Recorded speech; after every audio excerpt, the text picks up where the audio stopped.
Hi, today I'd like to show you how to do lesson 1, the staff, this worksheet. And so we're going to look at the information that the sheet gives us. The musical staff is made up of 5 lines and 4 spaces.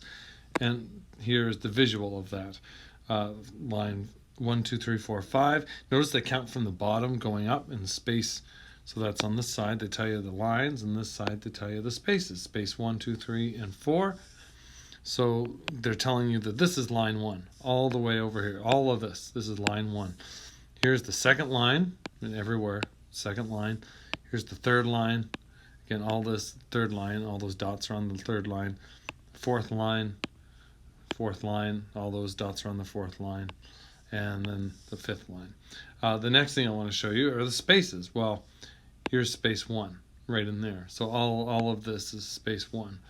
Here's space 2, here's space 3, and here's space 4. I can show you this in numbers even. This is line 1. This happens to be space 1.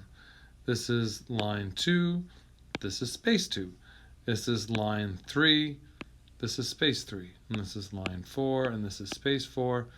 And this is line 5. All right. So what's the first question that they ask us to do? Well, let's practice drawing a staff by connecting the hyphens. So I'm going to draw the first line first. So here is the first line. Second line I'm going to draw.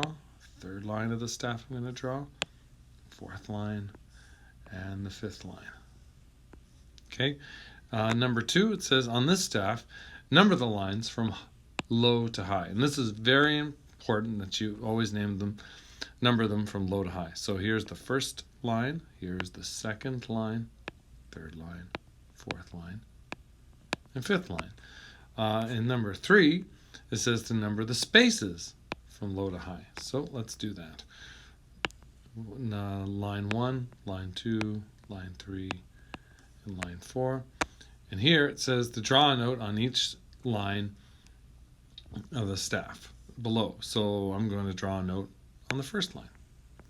I'm going to draw a note on the second line. I'm going to draw a note on the third line, draw a note on the fourth line, and draw a note on the fifth line. Now I don't have to just put them all on top of each other. I could do them sort of separate from each other.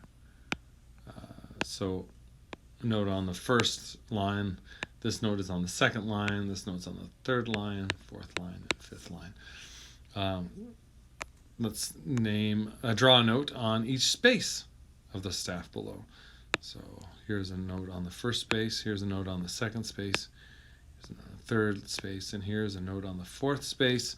And again, I could space those out. They don't have to be on top of each other like that. And this note happens to be on the first space, this note happens to be on the second space, this one happens to be on the third, that happens to be on the fourth space. And that's how you do lesson 1, the staff.